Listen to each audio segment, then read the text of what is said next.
HVB here. If you haven't watched these two videos from the past 2 Saturdays, I strongly suggest you do, as they are directly related to today's topic and contain lots of helpful details I probably won't re-explore today.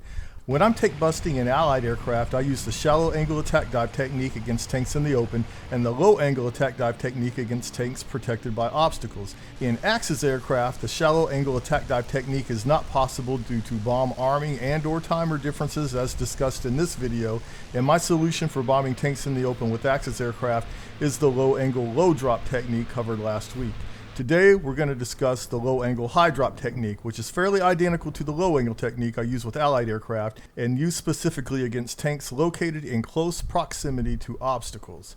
The high drop attack dive angle is just slightly steeper than the angle I use with a low drop, 34 to 37 degrees, placing it at the high end of the low angle dive spectrum of 25 to 35 degrees and practically identical to the dive angle I use with the E-2.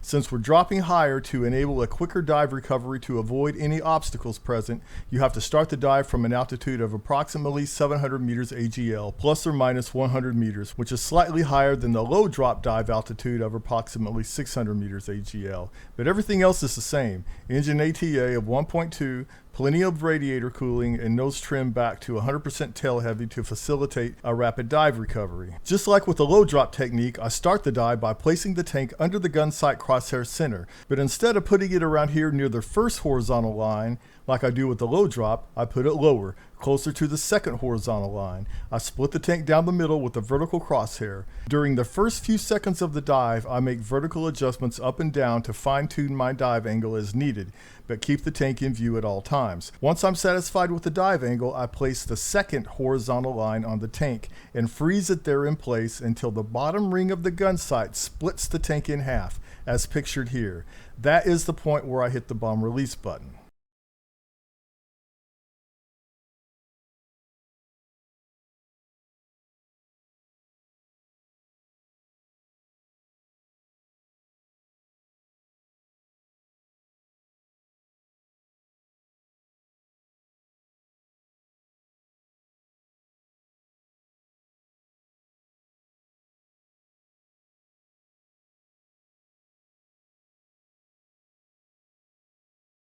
When dropped as singles, the bomb drop order is belly bombs 1 and 2 and wing bombs 1, 2, 3, and 4.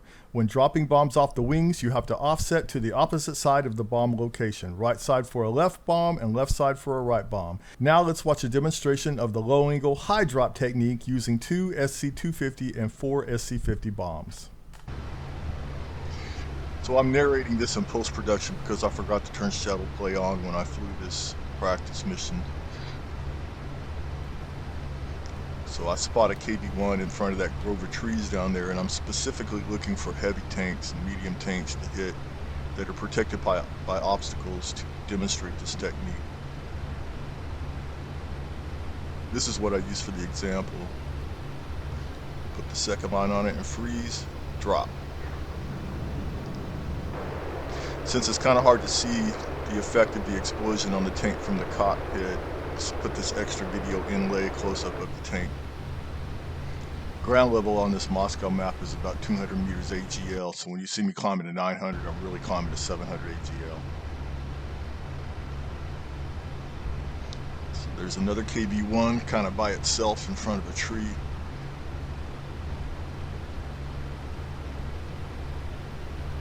This one's a little shakier. I think I had a little bit of problem getting the nose drop, but it turned out okay.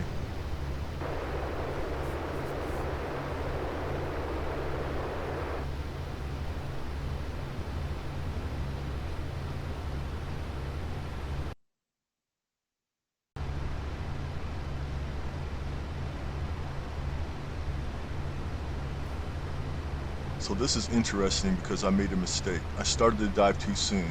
So I'm looking and I see I'm way too shallow. So I pulled the nose up a little bit, trying to gain a little extra altitude, and then come back down. And I'm wondering, should I drop when I split the tank or should I wait till it goes a little bit under? I decided to split it, and it still worked out okay, even though I thought I was going to be short.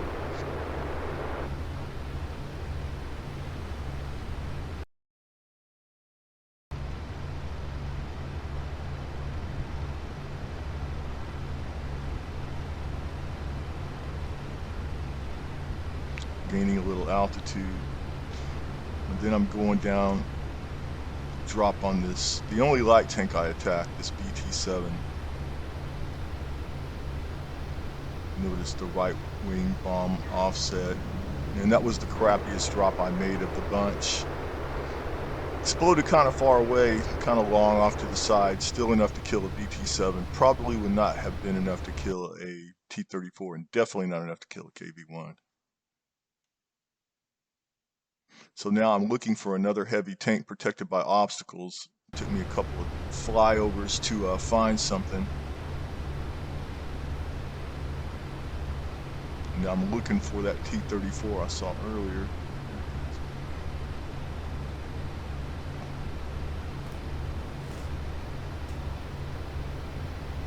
Left wing bomb, right offset. Drop.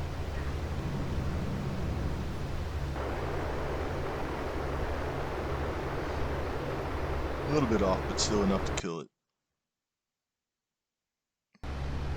This is the last bomb. Be a right wing bomb. It's a T-34 kind of back there in the back area of the column.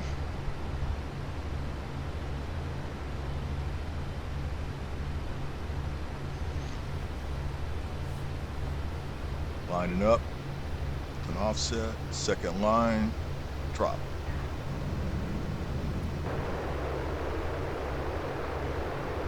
And that was probably the best SC-50 run of the bunch. So that's the low angle high drop technique. As always, thanks for watching. This is HVB. Peace out.